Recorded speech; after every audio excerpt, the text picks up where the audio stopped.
Silent Hill 2 and the Horror of Difference. Silent Hill 2 is not just a horror game, it is an exploration of guilt, trauma, and the disintegration of identity. But there is something more in its design. Something that makes it an experience that lingers in our memory long after we have finished playing. Beyond its eerie atmosphere and psychological horror, Silent Hill 2 operates on a deeper philosophical level. Its world is one of fragmentation and transformation, where reality is never stable and identity is in a state of flux.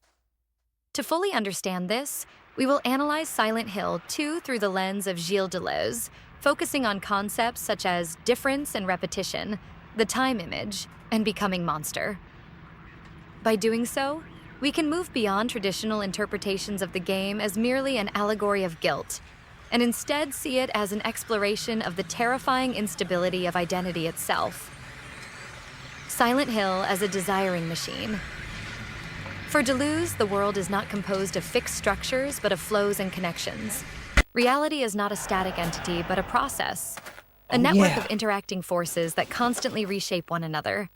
In this sense, Silent Hill is not merely a haunted town. This thing broken? It is a desiring machine, a space that actively mutates according to the unconscious of those who enter it. Silent Hill does not function like a traditional video game world with set rules and stable geography. It is not a map in the conventional sense, but what Deleuze and Guattari would call a smooth space. Better take it anyway. An environment that is need it. constantly shifting and resisting traditional navigation. Streets are blocked, routes change unpredictably, and progression is not dictated by logic, but by the subjective state of James. Every corner of Silent Hill reflects his inner world. The fog, the rusted wood, the absence of clear direction. All of it serves to remind us that this is not an objective reality, but a psychic landscape. We are not simply moving through a town. We are wandering through James's fragmented subconscious. Difference and repetition. The eternal return of guilt. In Difference and Repetition, Deleuze tells us that no two moments are identical. Each repetition carries an internal difference that alters its meaning. Silent Hill 2 embodies this idea through its cyclical structure, where James seems trapped in an endless loop of suffering. Throughout the game, James experiences repetition with difference. He searches for Mary, only to find Maria, who is like Mary but not quite. He witnesses Maria die multiple times, yet she always returns, slightly altered. He encounters monsters that resemble his own repressed desires and guilt, but their meaning shifts with each encounter.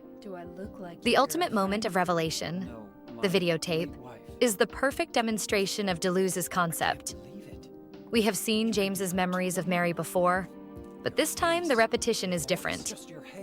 In this iteration, we see what was hidden all along. James was the one who killed her. The truth does not emerge from a new piece of information, but from a shift in perspective. Silent Hill itself operates under this logic.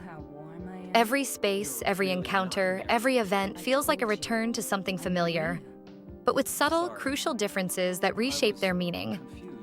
This endless, nightmarish return is not just James' punishment, it is his ontological condition. He is doomed to relive his past, not in a loop, but in a spiral that slowly reveals its center. Silent Hill is a mirror of difference and repetition, one that does not reflect us as we are, but as we are becoming. Becoming. Monster. Pyramid Head and the fragmentation of identity. In Deleuze's philosophy, becoming is not about transformation into something else, but about entering a state of flux where identity is no longer stable. It is an in-between state, a process of shifting intensities. This is precisely what happens with Pyramid Head. He is not a character in the traditional sense. He is a becoming, an ever-mutable force that evolves alongside James. He cannot be destroyed because he is not external to James. He is an extension of his own guilt and repressed violence. Every time James confronts Pyramid Head, he does not defeat him. He witnesses his evolution. The monster does not die. It transforms. And in the end, once James confronts his truth, Pyramid Head destroys itself, no longer needed. The same applies to Maria. She is not Mary, but a distorted repetition of her. A copy with variations, an entity that shifts in form and personality. She is a simulation, a fabrication of Silent Hill that exists to perpetuate James's cycle of desire and self-loathing.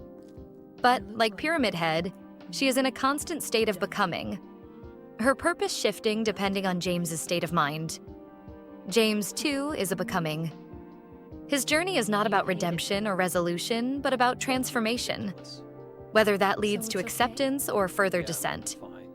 The time image, Silent Hill, 2 as a cinema of memory. Deleuze spoke of the time image, a form of narration where time is no longer tied to action but becomes fractured, ambiguous. Silent Hill 2 is a perfect example of this. Unlike traditional horror games that follow a linear progression, Silent Hill 2 disrupts our sense of time. Memories surface unpredictably. The environment shifts between past and present with no clear boundary. The game's present is unstable, constantly revealing itself as an illusion. This fractured temporality mirrors James's psychological state.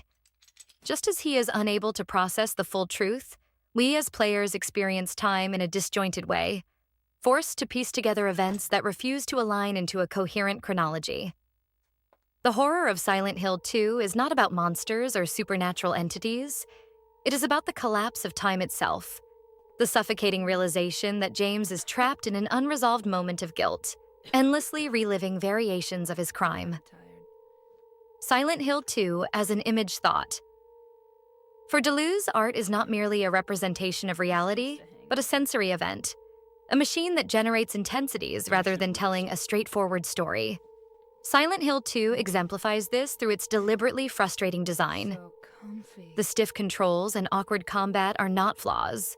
They reinforce the feeling of helplessness. The fixed camera angles do not simply create fear. They deny us full control, making us vulnerable. The town's architecture does not obey logic. It mirrors James' crumbling psyche. Silent Hill itself is an image thought, an artistic construction designed not to tell us something, but to make us feel it. The game does not comfort us with clarity, it assaults us with uncertainty. This is what makes Silent Hill 2 transcend its medium. It is not just a game that tells a story. It is a machine of sensation, a work of art that operates at the level of affect and perception. Conclusion: the horror of the self, Silent Hill. 2 is not just a horror game. It is a philosophical labyrinth, where identity dissolves, where time fractures, and where repetition never leads to the same outcome.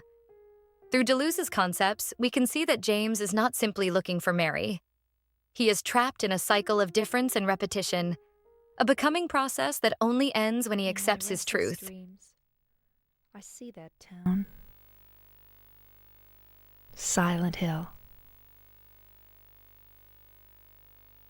You promised you'd take me there again someday, but you never did.